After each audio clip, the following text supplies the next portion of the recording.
Hi, welcome to the Mammoth Tech Show. I'm Jeff. I'm Frankie.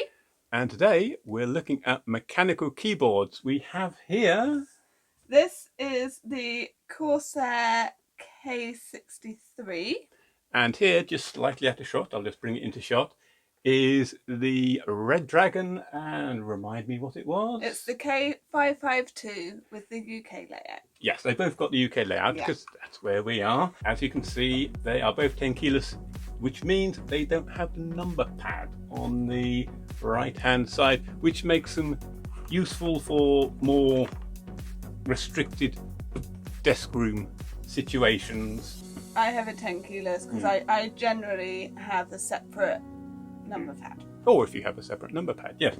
But the point of this video is to look at the difference between these two, because this one is your posh Corsair mechanical keyboard at about, how much is this coming at? I think it's normally about £65–70. Okay, and this one from Redragon is about £30. So this is half the price of that, but is it half the keyboard?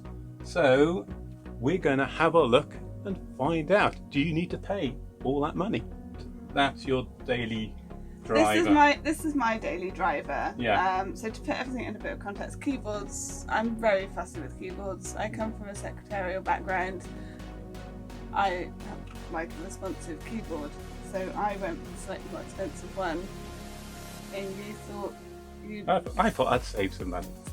Here we go. So this is on the Corsair. But they are both are properly fully mechanical keyboards. Yeah, so this one has Cherry MX Red, yeah. But how does it feel? That's kind of the important thing. How does it feel? This one is lovely. It's not too loud. It doesn't No. have that, yeah. There are different colours with the types of mechanical keyboards, which are generally based around the Cherry brand of key switches. There's red, there's blue, brown, and all different types, and they all have their different feel and different sounds, and people have their own personal favourites. Some are more suitable for actually typing like this, some are more suitable for gaming, but we're just here to see, you know, is a £30 mechanical keyboard a good idea? Is it a viable option? Let's try a speed test with the Corsair. It's people. I feel like I'm being watched. Well, hopefully you are. That is kind of the idea. So this is the Redragon K552. Yep. I've never used this one before, so this will actually be really interesting. So let's just see how it feels. Immediately I would say it hasn't got the same feedback that mine's got. It's not got the keys on my one are a bit heavier. They seem to have more spring to them. Yeah. They're a bit more bouncy. Yeah. And this one hasn't quite got the same feedback as my one. Because this one was advertised as having red keys, didn't it?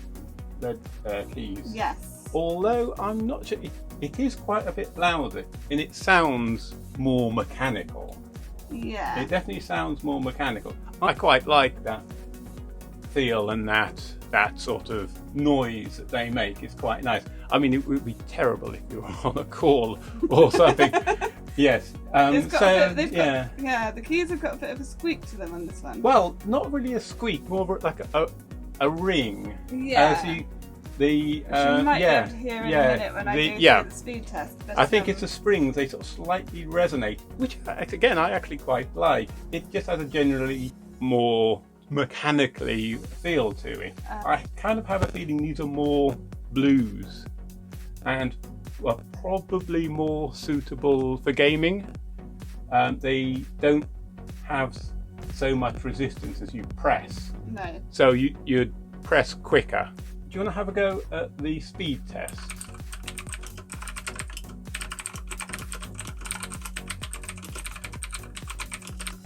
It's not bad to type with. I mean, it hasn't got the resistance, but that means that you can actually move your fingers a bit faster across the keys. This is a lot more compact as well. It feels fine. Yeah, it's got a slightly thinner frame. The frame on the Corsair is a bit bigger. This is definitely, they haven't given any extra side borders or any sort of framer that will take up any extra room, which could be a good thing if you needed, you needed to fit in the smallest possible space. Yeah. I can type a lot quicker on that than I can on an old, just a cheap membrane style keyboard. Yeah, actually, you can't complain to type one. I mean, it just lets your fingers. It just lets your fingers go. And I mean, obviously, I've warmed up a little bit now because I've done this a couple of times, but it's yeah, this is actually really nice. The more I use it. Apparently, I'm an octopus. All right, whatever that means. Whatever that means, yeah. So they're definitely both decent keyboards. Yes. And it will kind of be a bit of a preference, really. They are quite different in terms of how they feel, which is one of the unfortunate things about buying a keyboard. You tend to buy keyboards like from online, obviously, from your online retailers, and you don't get to have a go unless you can get along to a big store, and have a go in the line of keyboards that they've got set up. Most people are just buying them online and won't have a chance to feel what they're like, and they can vary quite a lot. But this is feeling quite good for speed, for gaming. It's a bit loud. You might not like that, so Yeah, I mean, for doing a small thing like I've just done as a typing test, this one just lets my fingers. I don't know whether you saw, but it just lets my fingers they're really moving. Fly over the keyboard. But I'm not sure that I would want to use it all day, every day for me. They both feel very solid. They are, they're obviously both going to last a long time with their, the keyboard, the mechanical keys, switches. That's another thing. There are some extra buttons along the top on the Corsair, a few extra function buttons. They both are backlit. This one doesn't have the RGB. You can pay extra and get RGB, but this is just red, just like that. They both light up just with a single red, but they both are backlit.